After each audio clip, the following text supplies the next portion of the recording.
Good morning friends. आज है 13th of January और हम लोग डिस्कस करने वाले हैं एक सिनोनिम जो कि ऑर्गेनाइज यहाँ पे दे रखा है। लेकिन मैं आपको इससे पहले ही बता दूं कि हमारी जो सीरीज चल रही है वो पावर ऑफ वोकैबुलरी की है, यानी कि हम वोकैब को ज़्यादा से ज़्यादा पावरफुल बनाना चाहते हैं। पावरफुल सेंस कि आपके अंदर ज़्यादा वोकैब हो। अब ज़्यादा वोकैब होगी तो आप ज़्यादा चीज़ों को पढ़ सकते हो, समझ सकते हो, मीनिंग एग्जैक्टली निकाल सकते हो। और यही तो पूछा जाता है। मेरा मानना है ईडियम, सिनोनिम, वन वर्ड जो भी है आपको याद ही होना चाहिए, और याद करने का सबसे अच्छा तरीका है कि बार बार रिकॉल करते रहें। न्यूज़पेपर पढ़ें, बार बार चीज़ें रिकॉल होती रहती हैं। और पीवाईक्यू लगाना सबसे बेस्ट अप्रोच है कि पीवाईक्यू लगाएं और न्यूज़पेपर पढ़ें। ये दो कीजिए, एग्जाम को रुकने वाला नहीं है। मैं पक्का भरोसा दिलाता हूँ आपको, ठीक है ना। और मैं आपको बता दूं ये जो है CGL 2024 टीयर 1 जो हुआ था उसमें आया हुआ ये क्वेश्चन है। कुछ डिफिकल्ट नहीं है, बहुत ज्यादा टफ नहीं है। देखिए किस ने पूछा है। ऑर्गेनाइज का पहले सेंटेंस पढ़ लेते हैं ताकि आपको समझ में आ जाए। I would love to organise the farewell party at my house, कि मैं पसंद करूंगा ऑर्गेनाइज करना फेयरवेल पार्टी में अपने घर पर, ठीक है ना।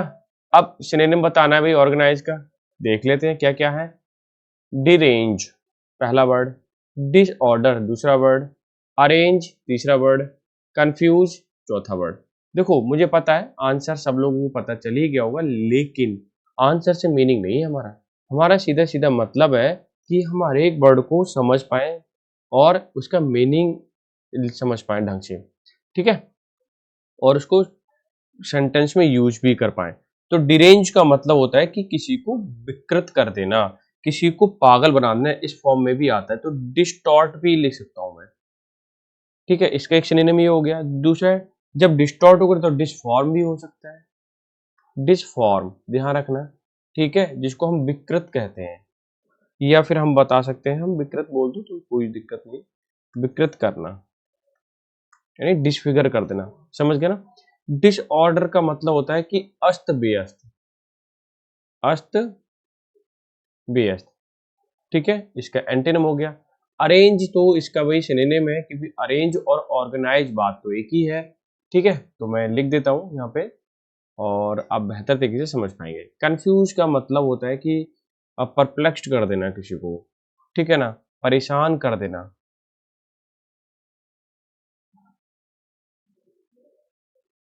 क्लियर है ना, समझ पा रहे हो, एक एक वर्ड को समझ पा रहे हो, ठीक है ना, कि अरेंज करने का ही मतलब होता है ऑर्गेनाइज करना।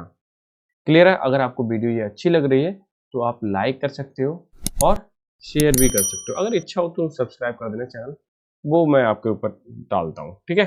अगर आपके लिए फ्रूटफुल है तो लाइक शेयर करते हैं।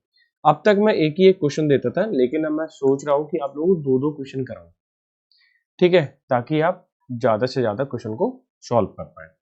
आपकी वही एंटेनिम पूछा है। एंटेनिम में क्या है देख लेते हैं। इंक्विजिटिव का पूछा है, पहले क्वेश्चन को पढ़ लेते हैं, फिर समझ में आ जाएगा कि हमें करना क्या है।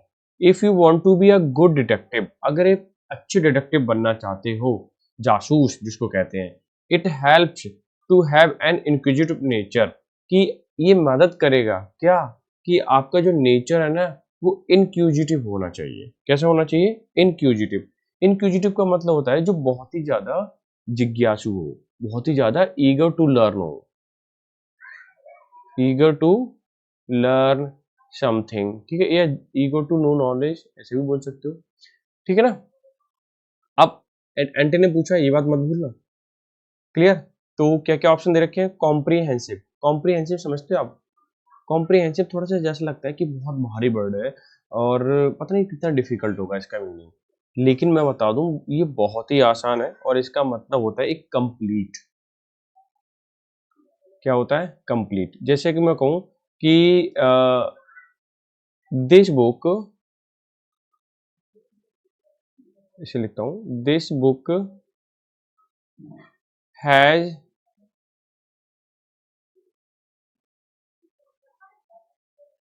थोड़ा सा दोबारा करना पड़ेगा, कॉम्प्रीहेंसिव नॉलेज, ऑफ आर्टिकल्स। चलो मैं ऐसे लिखता हूँ, ठीक है।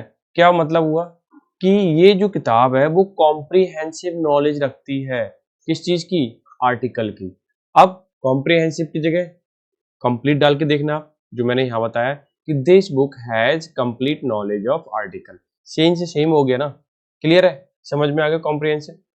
अच्छा, आइटमाइज्ड, इसको वर्ब बना दिया है क्योंकि आइटम तो नाउन होता है, आपको पता ही है। आइटमाइज्ड का मतलब होता है किसी को लिस्ट करना, यानी कि किसी की सूची बनाना, किसी का क्या बनाना, इंडेक्स बना देना। समझ में आ गया, क्लियर है, कोई डाउट तो नहीं है इसमें, जिसको हम कह सकते हैं विवरणित, विवरणित, ठीक है, वर्णित, ठीक है, विवरणित, क्लियर, विवरणित, क्लियर हो गया। अच्छा, यानी विवरण, इसमें डिटेल हो जिसको कहते हैं, हाँ, तो इसका सिनोनिम डिटेल भी हो जाएगा। अच्छा, इंट्रूसिव हो गया और आपका हो गया डिसइंटरेस्ट। डिसइंटरेस्ट की बात करूं तो जिज्ञासु और जिज्ञासु ना होना, ठीक है ना, क्लियर। और इंट्रूसिव का मतलब होता है किसी चीज को ईगर टू लर्न, या कह सकते हैं ईगर, ये वाली ई, और क्या हो सकता है, क्यूरियस भी हो सकता है, ठीक है। ईगर, क्यूरियस, इंट्रूसिव होता है, क्लियर हो गया। तो डिसइंटरेस्ट का मतलब है जिसको कोई केयरलेस हो, परवाह ही नहीं हो, ठीक है, कोई फर्क ही नहीं पड़ रहा, क्लियर है ना, किसी का रुचि नहीं है। तो अगर मैं ऑप्शन की बात करूं, फोर्थ ऑप्शन आपका क्या हो जाएगा, आंसर हो जाएगा। और इस वाले में अरेंज क्या था आपका, आंसर था, ठीक है ना।